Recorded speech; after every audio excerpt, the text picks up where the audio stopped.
Que Dios les bendiga. Seguimos estudiando, mis queridos hermanos, el Evangelio de Marcos. Amén. Evangelio de Marcos. Así que abra su Biblia en Marcos capítulo 12, versículo 41. Marcos capítulo 12, versículo 41. Hoy día vamos a hablar sobre la ofrenda de la viuda. Amén. Así que oramos al Señor. Padre, te damos gracias por este tiempo que podemos cantar alabanzas, podemos orar, interceder, podemos adorar y bendecir tu nombre. Señor, te damos gracias por este hermoso tiempo en tu presencia.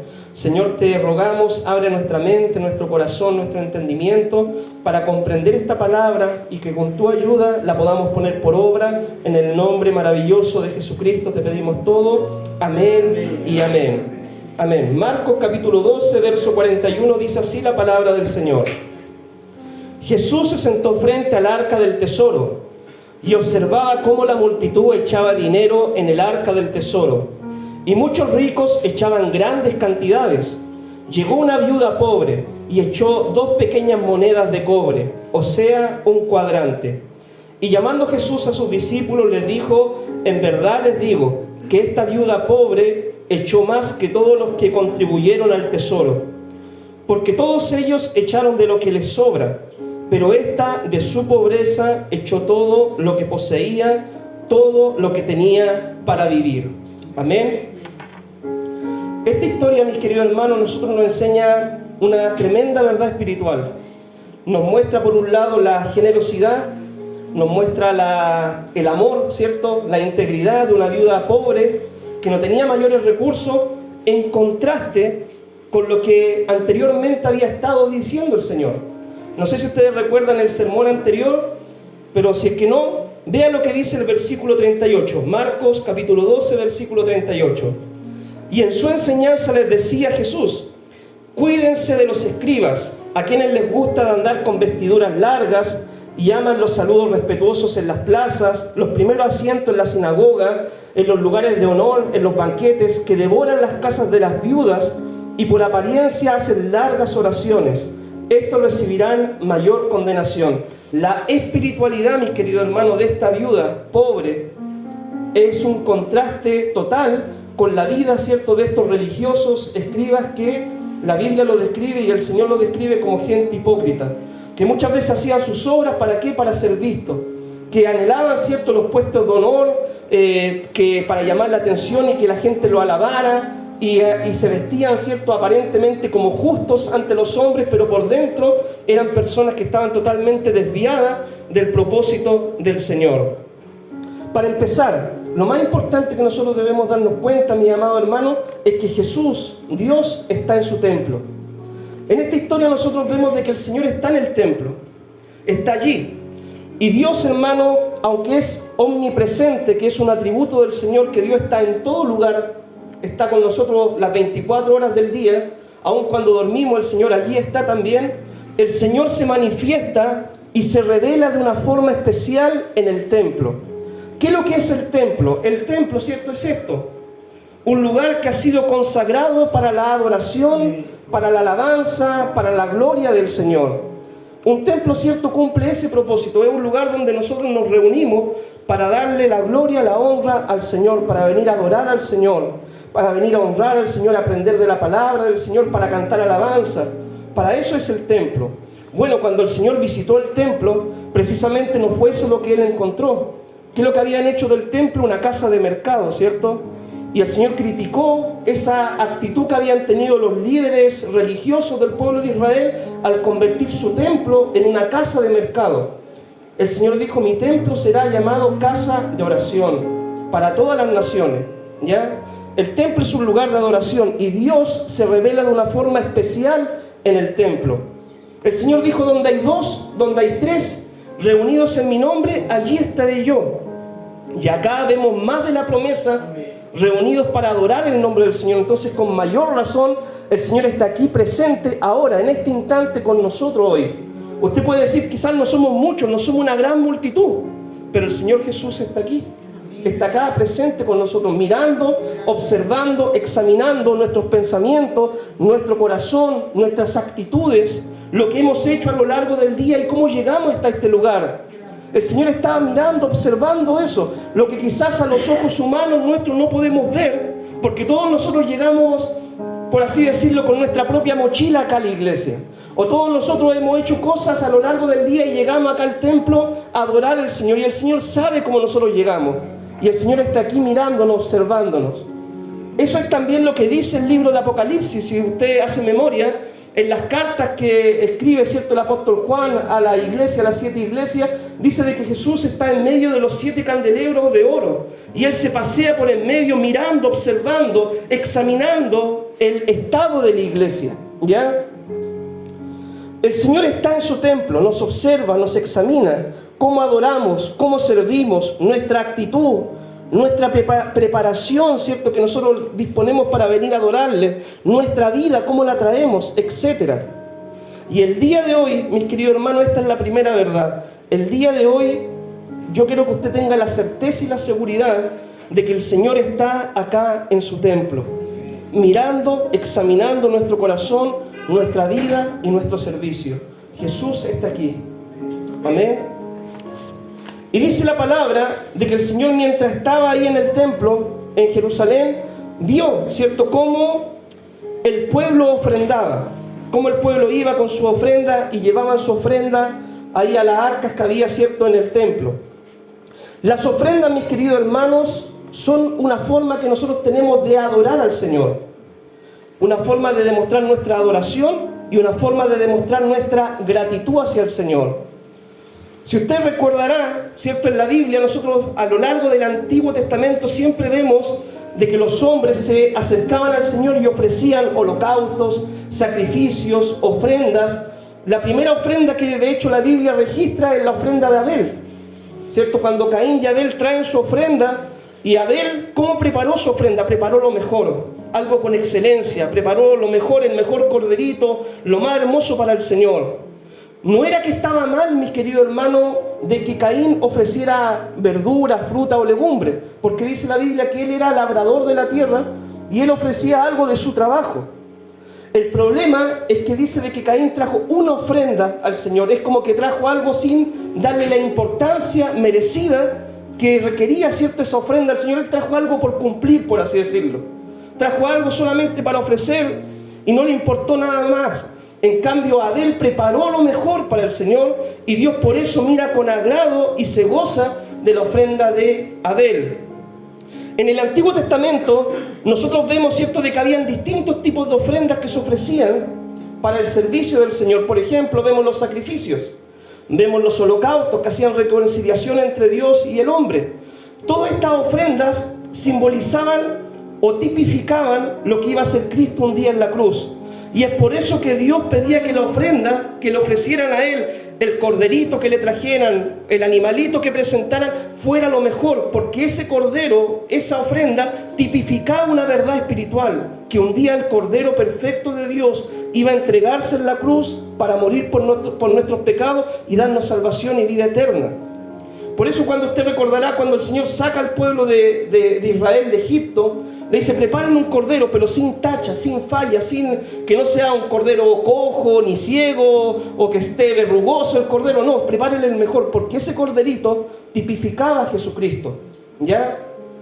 Y algo que el Señor le criticó al pueblo de Israel en el Antiguo Testamento es que muchas veces ellos llevaban su ofrenda y pescaban lo primero que se le viniera a mano, un cordero perniquebrado, un cordero ciego, un buey, ¿cierto?, que estuviera medio machucado, y lo traían. Y el Señor en los profetas habla muchas veces, dice: ¿ustedes eso se lo presentarían a su rey? Claro que no, porque al rey lo podían ver, y como a Dios no lo veían y pensaban de que porque no lo veían Dios no se daba por entendido o aludido, ¿cierto?, decía: ¿por qué me presentan eso a mí?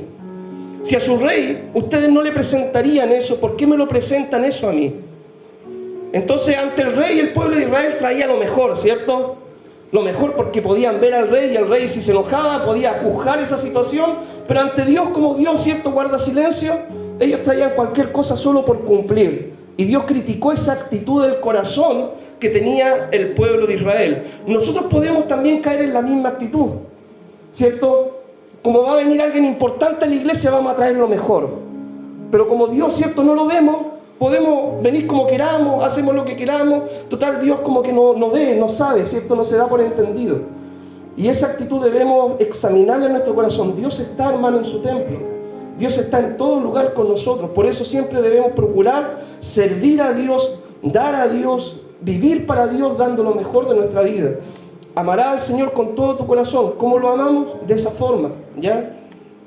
Entonces en el Antiguo Testamento, mis queridos hermanos, traían las primicias, traían las ofrendas voluntarias también, traían diezmos, ¿cierto? Y todo esto se ocupaba ¿para qué? Para el sustento de la obra y el avance de la obra de Dios, ¿cierto? En el tabernáculo en primer lugar y después en el templo. Dios de todas las tribus había designado a una tribu, la tribu de Leví, ¿cierto? Y a ellos como sacerdotes para ministrar las cosas sagradas del Señor. El Señor dijo, mira, todas las demás tribus pueden hacer su vida normal, pero la tribu de Leví, ellos van a ser mis sacerdotes, mis levitas. Y ellos se van a encargar de enseñar la ley, de guiar al pueblo de Israel, se van a encargar de los sacrificios, del holocausto, y ellos vivían y se sostenían a través de eso. Ya cuando vemos en el libro, ¿cierto?, de los reyes, de Crónicas, nosotros vemos de que se construye el templo, y el templo se hace de diferentes materiales, ¿cierto? Ese deseo lo tuvo el rey David en su corazón de construir un templo al Señor, pero finalmente quien lo ejecutó fue Salomón. Pero David había preparado su ofrenda, había preparado cosas para que cuando Salomón tuviera que construir ese templo, no tuviera necesidad de nada. Y construyeron un templo, mi hermano, con excelencia para el Señor. Un templo que reflejara la gloria del Señor. Porque el templo es un lugar donde Dios se revela de una forma especial. Ya esto no es ser místico ni nada, pero el templo es un lugar especial, porque es un lugar consagrado para el Señor. De hecho, usted puede leer en la Biblia, después en Crónicas, cuando el pueblo ora, ¿cierto?, para inaugurar el templo, dice que se llena, ¿cierto?, la habitación del templo de la presencia del Señor, y los sacerdotes ni siquiera podían entrar, ¿cierto?, porque estaba la presencia, la gloria, la Shekinah misma de Dios manifestándose en aquel lugar, ¿ya? Cada una de estas ofrendas, mis queridos hermanos, cumplía un objetivo, ¿cierto?, en el Antiguo Testamento. El dar también en el Antiguo Testamento era obligatorio. No era si usted quería o si usted no quería, o si podía o si no podía. El dar en el Antiguo Testamento era totalmente obligatorio. Indefectiblemente diezmarás, dice la palabra, ¿cierto?, de todo grano, fruto, de todo lo que tú traes, indefectiblemente, es decir, obligatoriamente tendrías que hacerlo. Obligatoriamente el pueblo tendría que presentar holocausto, ofrenda, ¿cierto?, según lo que estipulaba la ley en el Antiguo Testamento. Y era algo que el pueblo tenía que hacer. Y si tenía menos recursos, habían hasta ofrendas para los que tenían menores recursos. Por ejemplo, el que tenía hartos recursos podía ofrecer un buey. El que tenía un poquito menos, un cordero. Y los pobres debían ofrecer palomas. Pero sí o sí debían ofrecer algo. Y de hecho la palabra del Señor dice en el Antiguo Testamento, no te presentarás delante de Jehová tu Dios con las manos vacías. ¿Ya? Antiguo Testamento, estoy hablando, que quede claro. El Señor, hermano, desde el principio se fijó más en la actitud y el corazón de la persona que ofrenda que en la cantidad. ¿Ya? Un ejemplo de esto es Abel. El Señor se fijó más en la actitud del corazón, en cómo preparó su corazón, cómo preparó su ofrenda, que en la cantidad. Por ejemplo, nosotros vemos de que cuando se inaugura el templo, el rey Salomón, ¿cuántos sacrificios de animales hizo? Hizo, pero caleta, muchos sacrificios, ¿ya? Sacrificaban y sacrificaban muchos animales, y con eso también el pueblo festejó fiesta al Señor y todo el tema. Pero cuando Abel ofreció un sacrificio, procuró lo mejor, y Dios también se agradó de eso. No es la cantidad, mi hermano, lo que agradó al Señor. Lo que agradó a Dios fue la actitud del corazón. En esta historia, nosotros vemos de que los ricos echaban muchas cantidades, pero echaban de lo que les sobraba. A pesar que era mucho, ellos echaban de lo que les sobraba. En cambio, la actitud, ¿cierto?, de esta viuda pobre, que echó 2 blancas, un cuadrante, una moneda, mi hermano, que en este tiempo, pongámosle, por ponerle un valor, equivaldría a 100 pesos, 50 pesos. Esa ofrenda agradó al Señor porque la viuda echó todo lo que tenía en total dependencia al Señor. El Señor, ¿cierto?, en algunas oportunidades criticó el tipo de ofrenda que traían solamente por cumplir el pueblo de Israel. Y en esta historia nosotros podemos ver que Jesús estaba mirando cuando la gente ofrendaba. Y mi hermano, este no es un mensaje de prosperidad, no es un mensaje para sacarles plata, ni tampoco es un mensaje, ¿cierto?, para manipular su vida espiritual a fin de que usted dé más o dé menos para la obra del Señor. Este es un mensaje simplemente donde yo voy a exponer lo que la palabra de Dios dice en cuanto al dar, en cuanto al ofrendar, ¿ya? Dice que los ricos se echaban mucho. En el templo de Jerusalén habían 12 arcas, ¿ya? En el patio de las mujeres. En el patio de las mujeres podían entrar varones y también mujeres. Y habían esas 12 arcas, y estas 12 arcas tenían forma de trompeta. Eran metálicas y tenían forma de trompeta. Entonces, cuando iban los ricos, ¿cierto?, a echar su ofrenda, yo creo que ellos traían un saco, ¿cierto?, de esos de antes, de los de 50 kilos, ¿cierto?, de papas de esos de 50 kilos, un medio saco con monedas, ¿cierto?, y vaciaban su ofrenda ahí en estas trompetas metálicas. Entonces era todo un espectáculo, mi hermano, ¿ya? Porque las monedas, al ser metálicas, la trompeta metálica, sonaban y el ruido de las monedas, ¿cierto? Y esto llamaba la atención de las personas que estaban ahí alrededor y decían: oh, pero mira qué generoso que es este varón. Mira cuánta ofrenda da para el templo, para la obra de los levitas, del tabernáculo, del templo. Mira qué generosidad. Y era todo un espectáculo, ¿cierto?, de generosidad. Muy parecido o muy similar cuando, por ejemplo, se hacen causas a favor de alguna institución o de alguna persona en necesidad, y muchas veces, ¿y quién da más, cierto? Y traemos a esta persona, cierto, a la familia tanto, y con el cheque, cierto, grande para que todos lo vean, y 1.000 millones, cierto, y 2.000 millones, y 5.000 millones, y toda la gente aplaude y todo. Y eran espectáculos que hacían estas personas ricas de generosidad, pero daban ¿de qué cosa? De lo que les sobraba. ¿Daban qué cosa? Para ser vistos, para ser alabados por los hombres, ¿ya? Por eso esa era la motivación por la cual ellos daban. Ahora, mis queridos hermanos, nosotros cuando damos algo para la obra del Señor, no es necesario tocar trompeta o hacer sonar la trompeta en el arca, ¿cierto?, como lo hacían los ricos, ¿cierto?, de ese tiempo. Nosotros cuando damos algo debe ser analizando la actitud de nuestro corazón. No es necesario para ser visto. No es necesario para que nos aplaudan, no es necesario para que nos reconozcan, ¿ya? Hay solamente una persona, mis queridos hermanos, que le interesa saber su ofrenda. Y esa persona no soy yo, esa persona es el Señor. A Dios le interesa su ofrenda, ¿ya? Porque usted ofrenda para la obra, el Señor ofrenda para Él, para su reino, para que se extienda su reino. Y la actitud con la que usted ofrenda, Dios va a mirar eso y Dios va a recompensar eso, mis queridos hermanos. Por ponerles solamente un ejemplo. ¿Ustedes ven la silla donde están sentados ahora? Esta silla, mis queridos hermanos, me la ofrendó una familia de la iglesia. ¿Ya? Un día dijo: pastor, hay que renovar la silla, están media feitas las sillas, ¿cierto? Media anticuada y todo. Pastor, yo le ofrendo la silla. Y yo no sé, hermano, si cometí un error o no. Yo le dije: pero mira, las sillas que tenemos son de colegio, ya están media charritas, pero son firmes, le dije yo. Y me dijo: no, pastor, no se preocupe, yo voy a traer sillas buenas, me dijo. Y trajo estas sillas que ustedes ven, una familia. Las donó mi hermano. La única condición que me pidieron, ¿saben cuál fue? Pastor, me dijo: no diga nada, no diga quién fue. ¿Ya? Pero no sé si, como dice el dicho, ¿cierto? No hablen nada en secreto, porque como los pajaritos, ¿cierto?, de repente cuentan, al final capaz que alguien sepa quién fue, pero yo he tratado de no decir nada. Ya a los consejeros obviamente les conté como líderes de la iglesia. Pero mis queridos hermanos, una familia donó esta silla que usted ve, 70 sillas donaron. Usted sabe, por ejemplo, que esta cocina, para que fuera construida, necesitábamos recursos, dinero. Y un día otra familia donó 200.000 pesos, ¿cierto?, para poder edificar esa cocina. Lo único que me pidieron también: pastor, ¿cierto?, guarde silencio, no es necesario que lo nombre desde el púlpito, que diga qué familia fue. Y así, mis queridos hermanos, muchas veces la iglesia ha podido obtener cosas, recursos, materiales, instrumentos, elementos que han donado los hermanos generosamente y muchas veces con esa actitud: pastor, pero guarde silencio, no diga quién fue, ¿ya? Entonces, esa es una forma correcta que nosotros podemos dar.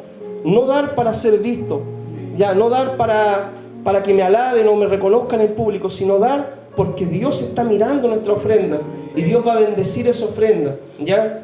Si nosotros lo hacemos de corazón. Los ricos sabían esto y para ellos, ¿cierto?, era todo un espectáculo de espiritualidad el dar su ofrenda, ¿cierto?, en forma pública y llamativa. El problema no es ofrendar mucho, el problema no es ofrendar en público. Nosotros acá, por ejemplo, traemos nuestra ofrenda, nuestro diezmo. El problema no es ofrendar mucho, ni el problema es ofrendar en público. El problema es la intención de nuestro corazón. Eso es lo que va a mirar el Señor, ¿ya? Si yo traigo mi ofrenda, ¿cierto?, ¿con qué intención la traigo? ¿Cuál va a ser mi actitud para ofrendar a la obra del Señor? Mis queridos hermanos, mira, yo no voy a obligar a nadie a ofrendar ni a diezmar, ¿cierto? Aunque yo sé que en muchos lugares lo hacen. Y que si usted no diezma, usted no coordina. Y que si usted no diezma, usted no lidera. Es que si usted no diezma, usted no predica. Y que si usted no diezma, no sé, está en receso. No sé, no, hermano, yo no ocupo ese método. Yo no ocupo ese método, ¿ya? Y con todo el respeto que se merecen los demás pastores que sí lo ocupan y que lo sigan haciendo, bien por ello. Pero yo entiendo que la Biblia me habla a mí de la generosidad voluntaria, del dar sin imposición, del dar sin amenazar, porque eso se llama manipulación. Cuando yo amenazo a alguien para que dé, cuando yo digo, si tú no das, te pongo en disciplina, si tú no das, te bajo del liderazgo, si tú no das, ¿cierto?, te pongo en receso, si tú no das, no puedes coordinar, predicar, estoy amenazando a la gente para poder lograr algo. Y quizás lo voy a lograr que la ofrenda se incremente, pero ante los ojos del Señor esa ofrenda obligatoria no tiene ni un valor, mis queridos hermanos. Y es una pena, es una tristeza que hoy en día en las iglesias se manipula a la gente para dar para la obra. Algunos, ¿cierto?, no lo obligan amenazándole que le van a restringir los cargos o el trabajo. Algunos, ¿saben lo que hacen? Algunos apelan a la avaricia de ustedes. Es que si tú das, Dios te va a dar más. Es que si tú das 10, Dios te va a dar 100. Es que si tú das 50, Dios te va a dar 10.000. ¿Cierto? Apelan a la avaricia, mis queridos, el evangelio de la prosperidad.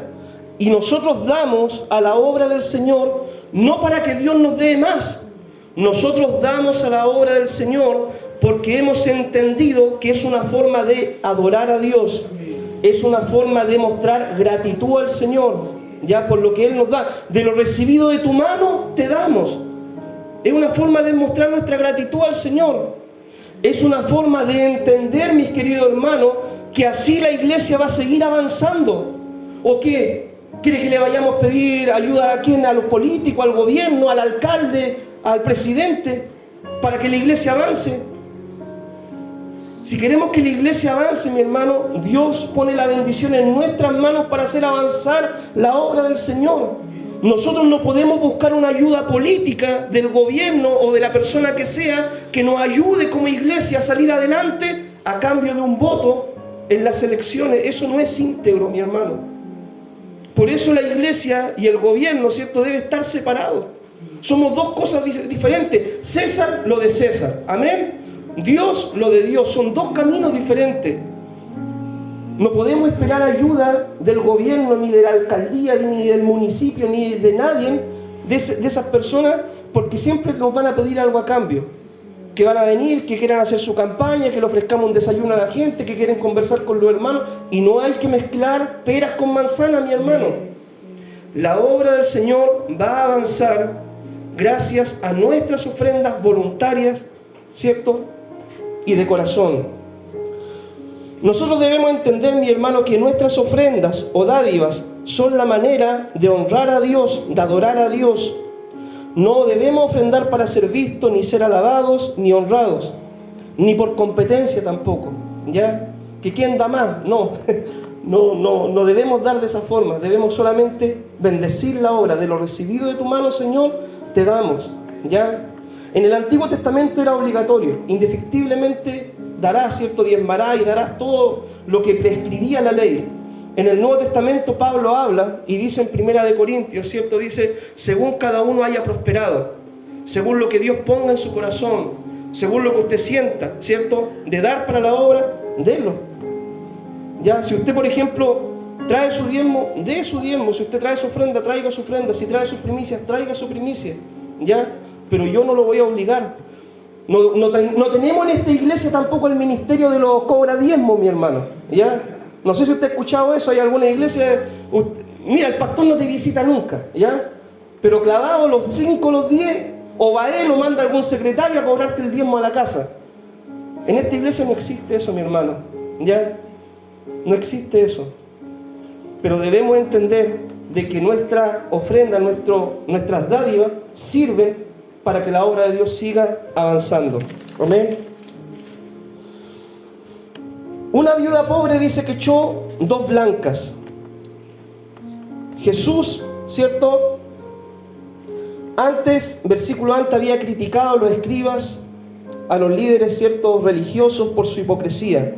Esta viuda, mi hermano, es un contraste entre la verdadera adoración y una religiosidad hipócrita, ¿ya? Los escribas daban más.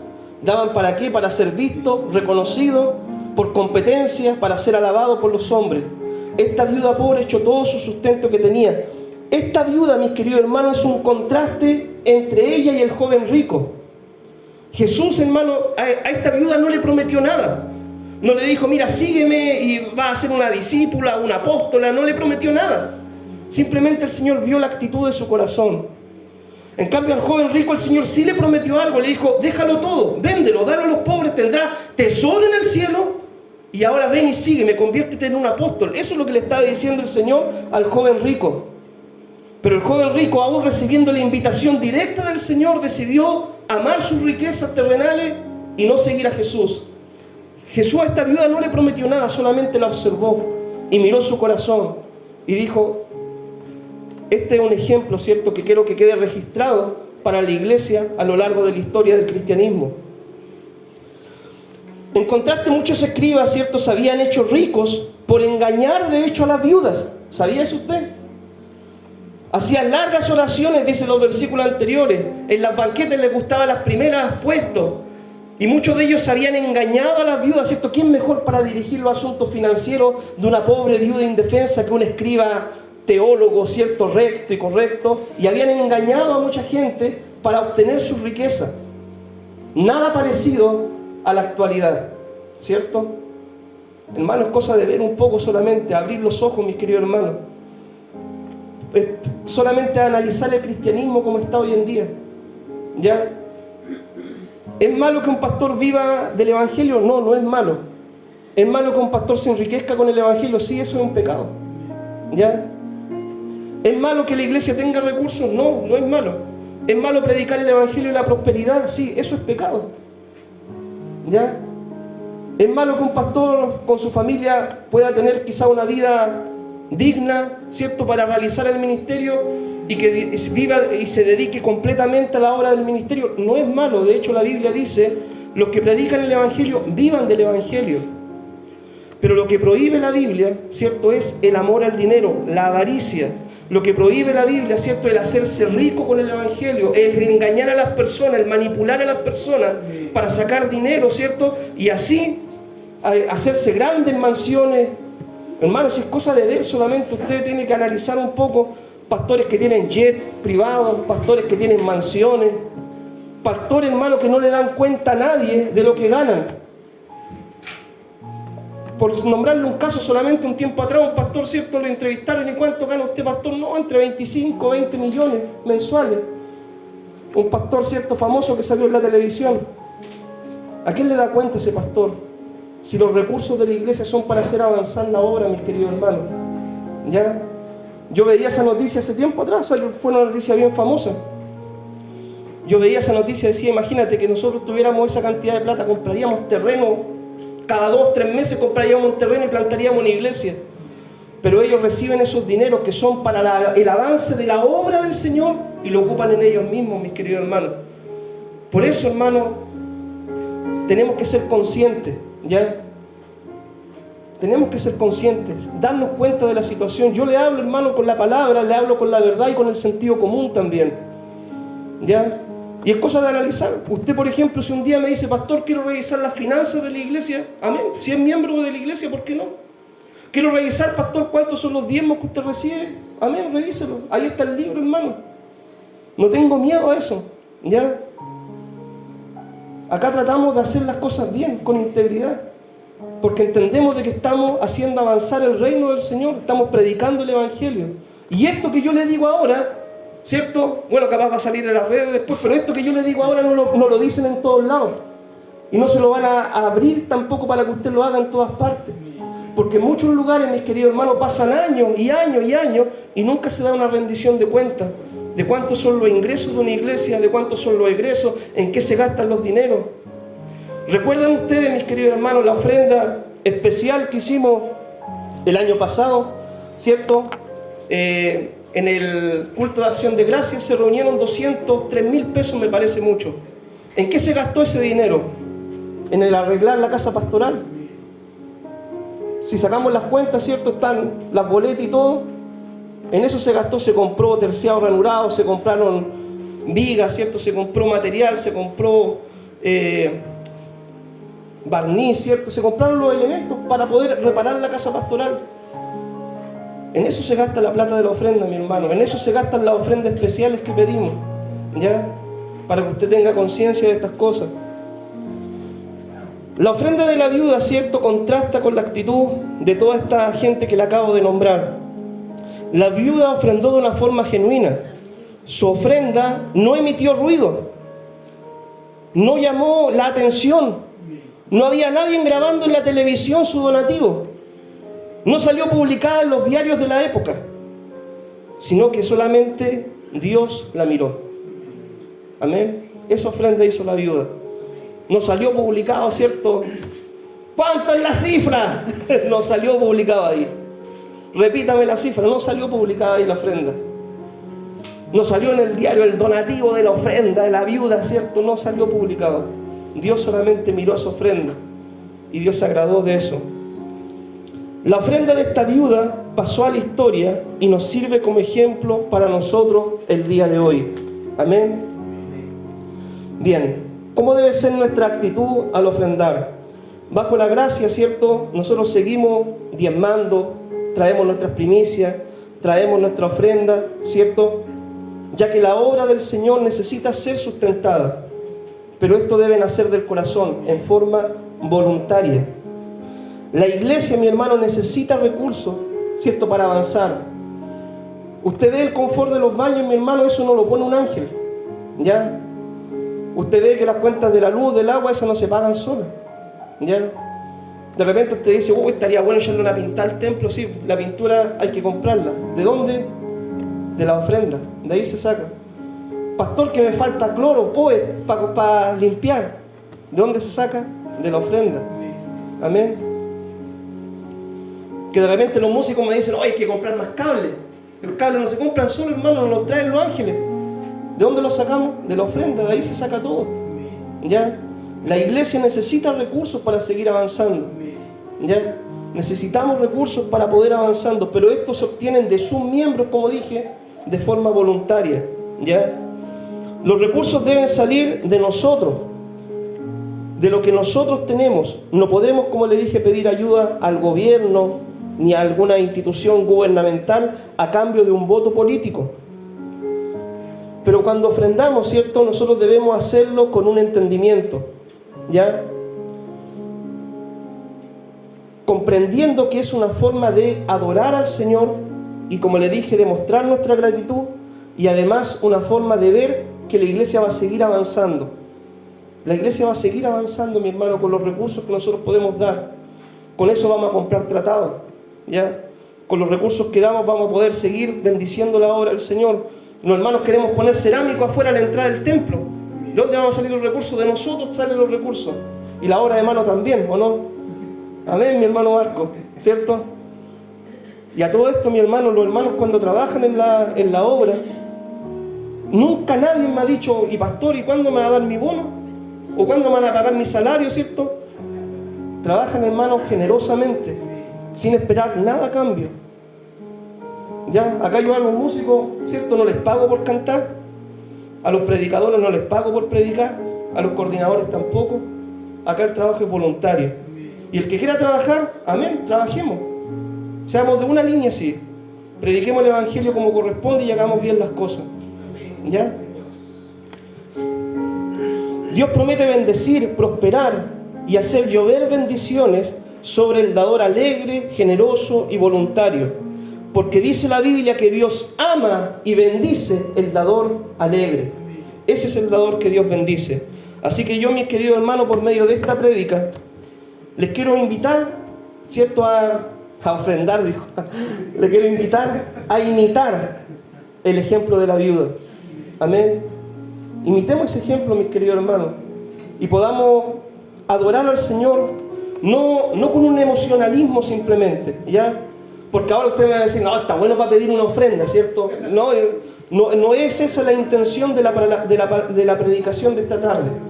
La intención de la predicación de esta tarde, mi hermano, créame, es poder enseñarle una verdad espiritual.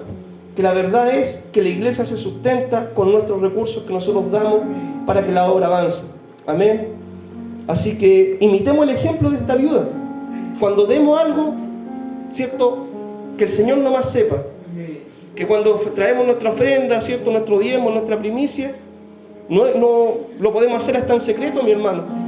No es necesario, ¿cierto?, que para que todos nos vean así, sacar la chequera de este porte así, firmar el cheque, no es necesario.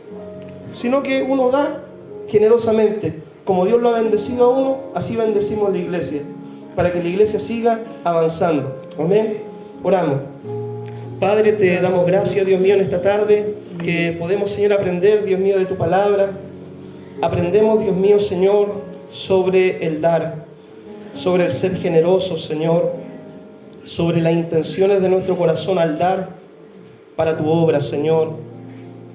Padre, por medio de esta predicación, Señor, ayúdanos, Dios, a entender, Señor, de que tú amas y bendices el dador alegre, el dador generoso, el dador voluntario, Señor.